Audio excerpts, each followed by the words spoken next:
Hello everyone. Welcome to module 2 of our learning journey. This is control flow and loops. In this module, we will dive into one of the most exciting and essential aspects of programming. Control flow and loops form the backbone of decision making and repetitive tasks in any program. This module will equip you with the tools to make your program smarter and more efficient. We will learn how to guide the flow of execution in your code using conditional statements like if, else, and elif, and we will explore loops such as for and while that allow us to handle repetitive tasks seamlessly. By the end of this module, you will not only understand the concepts but also be able to apply them to solve real world problems, including practical examples in mechanical engineering, data analysis, and automation. So let's get started, and as always, feel free to experiment along the way. Remember, this is where your programs truly start to think for themselves. Let's unlock the power of control and automation together. Let us start with the conditional statements. Conditional statements allow a program to make decisions based on conditions. They control the flow of execution depending on whether condition evaluates to be true or false. So there are different types of conditional statements. From that, the first one is the if statement. Now to use the if statement in Python programming, we need to use a proper syntax. So first we will write if in a lowercase, and then we will provide the condition using some of the conditional operators. Then colon symbol is important. After that we will provide the enter, and by providing the indent we will write the code that we want to execute if the condition is true. So if the condition is true, then and then only the code inside the if condition will get executed. Second statement is the if else statement. So as you can see, the if condition will remain same, but now again we will also provide the else condition.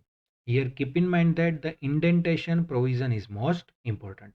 So in else case, as you can see, we will write the else in lowercase. Then we will use the colon symbol. Here we will not provide any condition. And this else block only gets executed once the condition is false. So we may use only if statement also, and if needed, we can use the combination of if else statement also.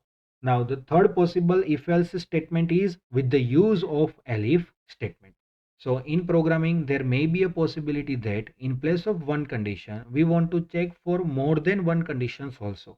So to check for more than one conditions, we will use if elif case. So as you can see, first we will provide the if condition.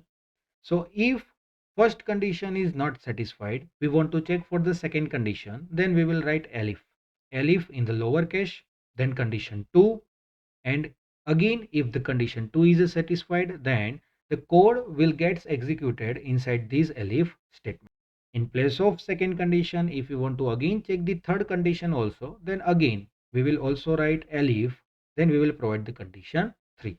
So again if condition 3 is valid, then the code executes inside that condition 3, or at last if any of the condition is not executed, then the else case gets executed, and this code is only executed if all the conditions are false. So these if elif case is useful. We want to check for more than one conditions simultaneously. Now the last case is the nested if else statement. Nested if else statement means we will use if statement inside another if, or we may use if else inside another else. So if we want to check one condition inside another condition, second condition inside third condition. So to check multiple combinations or multiple conditions depending on the another condition, these nested if else statements are useful. So here as you can see, if condition 1 is true, then and then only interpreter will go inside condition 2. Now again if condition is 2, then and then only the code executes inside the condition true. If the condition 2 is false, then the else block gets executed. Same way you can see that the else case is provided for the outer if, and if condition 1 is false, then and then only the outer else gets executed. Inside else case, again we have provided the condition 3. So if that condition 3 is true, then and then only the code inside if gets executed. Else condition 3 is false, then the final else block gets executed. So as you can see, multiple if else combinations can be used inside if else based on the requirement. So this case is known as the nested if else statement. Here the key point to remember is Python uses indentation to define the blocks of code under each condition. You can also combine multiple conditions using and, or, and not operators also. Let us understand all these different statements using the actual code. So for that, go to the VS Code. Here, as you can see, first example is provided for the if case. Here we have mentioned if the condition provided is 5 greater than 3. So if this condition is true, then the block gets executed and we will get the output 5 is greater than 3. If this condition is false, so you can see that here else block is not provided, so we will not get any specific output. Second is if else example. Here you can see that we have provided both the block if 5 greater than 10. Then we want to print 5 is greater than 10. If this condition is false, then compiler will go into the else block, and here if we will get the output 5 is not greater than 10. So in our case 5 is greater than 10. This condition is false. So else block gets executed and we will get the output 5 is not greater than 10. So this specific statement will be our answer. Third is if elif else statement. So here you can see that we have stored value age to be the 20. Now if condition is provided age is less than 18, we will get output you are minor.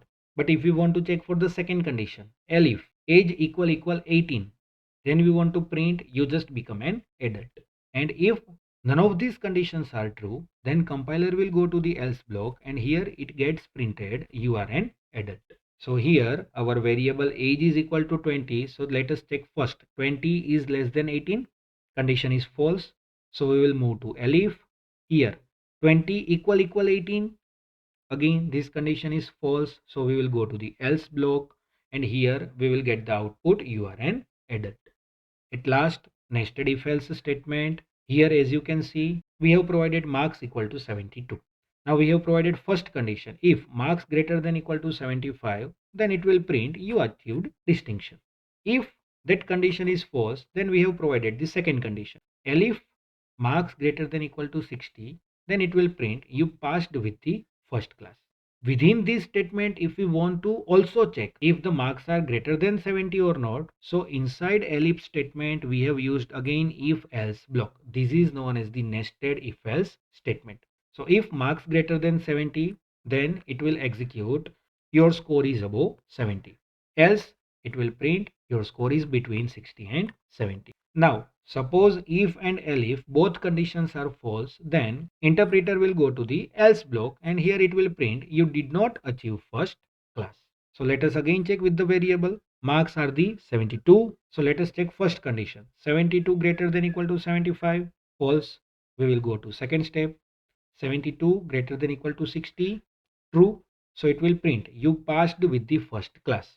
Again inside that it will check marks greater than 70. So 72 greater than 70. True. So again it will print your score is above 70. If is executed, so else block will not get executed. Same way, elif statement is satisfied, so else block will not get executed. So our output will be first you passed with the first class, second, and your score is above 70. So I hope you got the idea how this syntax will be helpful to get the output based on the condition. So let us run the program. So here as you can see that based on the conditions we will get the output 5 is greater than 3, 5 is not greater than 10, and same way multiple outputs are provided over here. So I hope you got the idea how these if else statements are useful to get the output based on the different conditions. Practice this if else statement to get more familiarity with this syntax. Keep in mind indentations are most important. If you will not provide the indentation, then you will get the error. So let us say suppose at the first if 5 greater than 3 is mentioned and I am removing the indentation with the print. So here directly you can see that the error is highlighted with the red line and it is mentioning that expected indented block. So it is much more important to follow the proper indentation process to get the output.